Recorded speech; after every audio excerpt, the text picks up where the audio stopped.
government institutions, our ever loyal production team, our dear friends, and to all our candidates, you are one with us in all our success.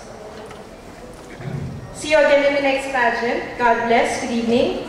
And also, to give us an inspirational message, let me introduce to you our special guest. Our distinguished guest is not new in the world of public service. Having dedicated almost 20 years of his life as a public servant, unknown to many, he finished his primary and secondary education from the Ateneo de Manila University and earned a degree in AB Economics from the University of the Philippines. He took up law for 4 years at the Lyceum of the Philippines while serving as Vice Mayor of the municipality of San Juan. At the young age of 25, in 1992, he became the youngest ever elected local chief executive in the entire nation at that time. During his tenure, San Juan gained the reputation of being the most progressive and peaceful municipality in the Philippines.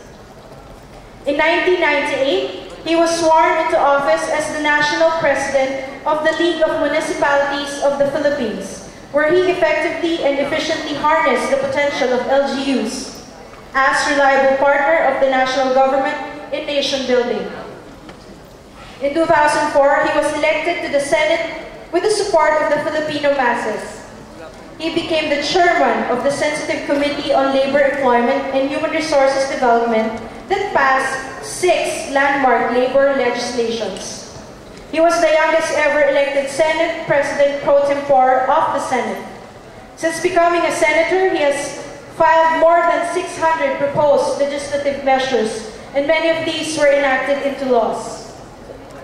In recently concluded May 2010 automated election, an overwhelming almost 18 million Filipino people has once again placed their trust in him and made him one of the top-notchers of the senatorial race.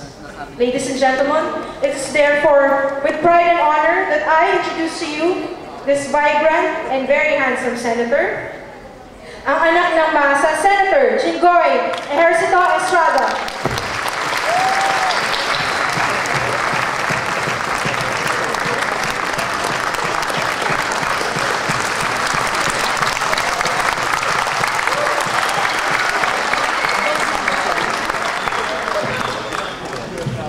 Thank you very much, Executive Director Emilyn Escudero, the President of Binibining Universidad, Ms.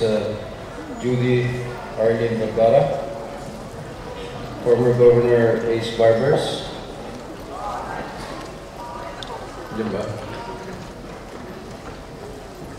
members of Board of Judges, magaganda mga dilag. Sa inyo lahat, magandang gabi po. Ako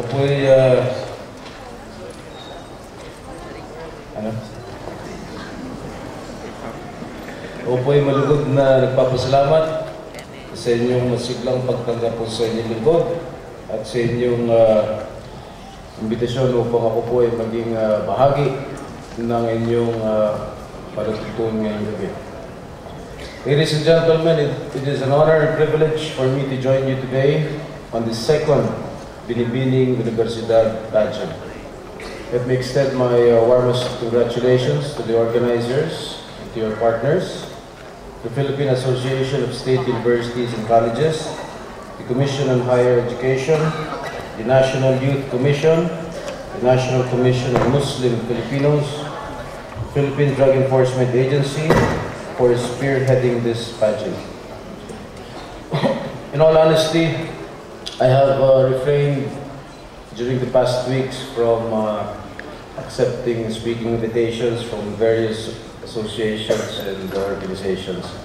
This is in deference to my position as a Senator Judge in the ongoing trial of the Chief Justice of the Supreme Court.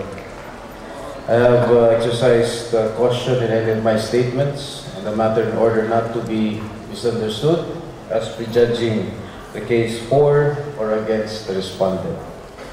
Pero sumagtis malad kayo.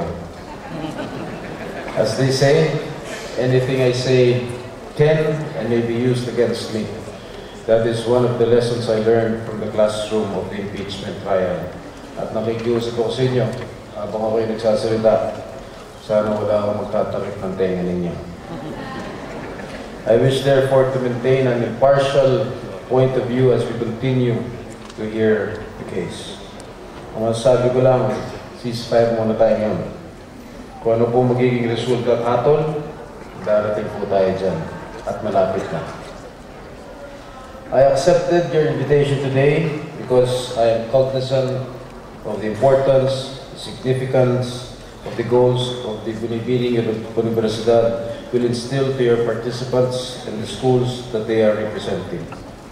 May your aim for a nationwide change to promote the protection of our environment and animals be a stepping stone to inspire the young members of our society to be more aware and to be more responsible in protecting our environment.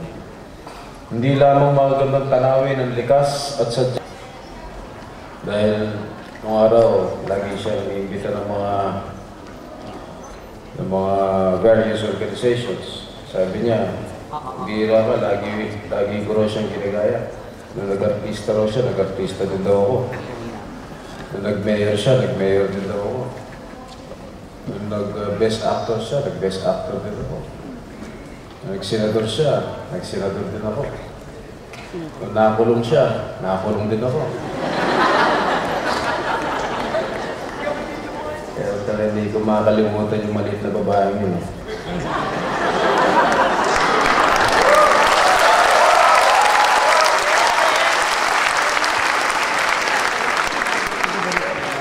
Nakakita niya naman kung nasan siya ngayon. Doon sa dati namin tinutulugan. Weather lang yan.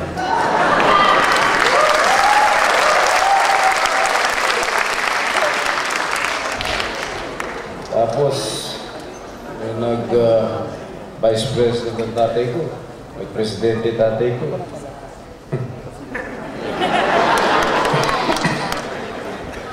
Bahala na kayo kung saan niya ako dadalhin. Wala ko sinasabi na. But seriously, ang mga ganitong okasyon ay patunay na sa Pilipinas, hindi nawawala ang pag-asa at magandang pananaw sa buhay ng ating mga babayan. Sa dami po ng problema ng ating bayan, hindi pa rin tayo naubusan ng pag-asa na balang araw matatapos na lahat nitong mga krisis, pagupit at hamon ng buhay. And in closing, let me again express my congratulations and best wishes to all of you with the hope that you will continue to preserve and strengthen your goals and to continue in enriching the youth in promoting environmental protection which this pageant have upheld during the past 2 years. Maraming salamat. Magandang gabi sa inyo. Let's give a big round of applause for dear Senator Jinggoy Estrada. And now presenting, we'll acknowledge our Executive Director for the Binibining Universidad 2012, Ms. Emeline Escudero. Thank you so much, Senator Jinggoy Estrada. I would just like to once again thank and acknowledge some people. Governor Ace Barbers, our chairman of the board, the very handsome. Thank you so much. And our other judges, Jonas Ang, Sir Onin, Ms. Sarah, Ms. Kate Manalo Hernandez, April Love Jordan, thank you so much. From Globe, sir, thank you. I would just like to acknowledge the presence of the 4 handsome Askels team who came here tonight. Marvin Angeles, Carly Di Morga, Angel Geraldo. From GMA7, Sir Nelson Canlas. From Philippine Star, Mr. Francis Calubake. OPMB's Noli Berioso and Mr. J. Pataw.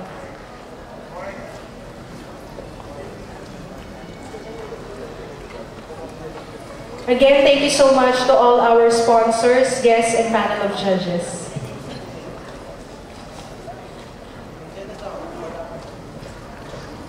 Thank you very much, Ms. Evelyn Escudero, our Executive Director of the Binibining Universidad Incorporated. And now, ladies and gentlemen, presenting our candidates of the Binibining Universidad 2012 in their national costume.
tonight, Binibining Pilipinas Universe 2002, Miss Karen Agustin, Austria, and rap and commercial model actor, Mr. Frank Garcia.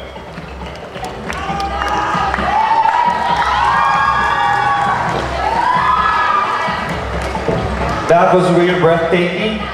Don't they all look radiant tonight? I'm so excited and honored to be part of this year's pageant. Good evening, everyone. My name is Frank Garcia, and with me tonight is an equal beautiful lady, Miss Karen Agustin. Hello, Frank. Good evening. It is indeed my honor to be here tonight at the AFP Theater, hosting the 2012 Binibining Universidad. And of course, we all know that Binibining Universidad has a lot of advocacies, and that's why it's very well known. But aside from this pageant also sends our country's representative to the world, Miss University. Tama ka dyan, and tonight's pageant is not only a celebration of beauty, intelligence, and grace, we are also in a campaign of environmental awareness and responsiveness. And one of the vision and mission of the Binibining Universidad Peace Emissaries. That's right. You know, our inspiration for this year's pageant is to remind all of us our responsibility of preserving and protecting our environment. And this is why Binibining Universidad would like to thank the city of Puerto Princesa in Palawan, the home of the 7 wonders of nature, and a truly passionate environmentalist. Thank you to Mayor Edward Solon Hagedorn also for supporting our advocacy. Thank you, Mayor Hagedorn, and congratulations to the city of Puerto Princesa, Palawan. We would like to acknowledge the presence of Senator Jinggoy Estrada, Also, Quezon City Mayor Herbert Bautista, Chief of Staff De Losa, and Deputy Chief of Staff General Macapagal. Thank you very much for coming to our evening's events. So, ladies and gentlemen, let's move on with tonight's Binibining Universidad. You were definitely given a treat with our National Costume Parade, and we're going to give you another treat for our next song number. Yes, and this is a new boy band I heard, and their name is Elements. That's right, everybody, let's give a round of applause for Elements. Good evening, everyone. My name is CK. My name is Jesril. My name is Lance. I'm Jerby. My name is Tim. Hi, I'm Bernard.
Pagmahal na lang iba.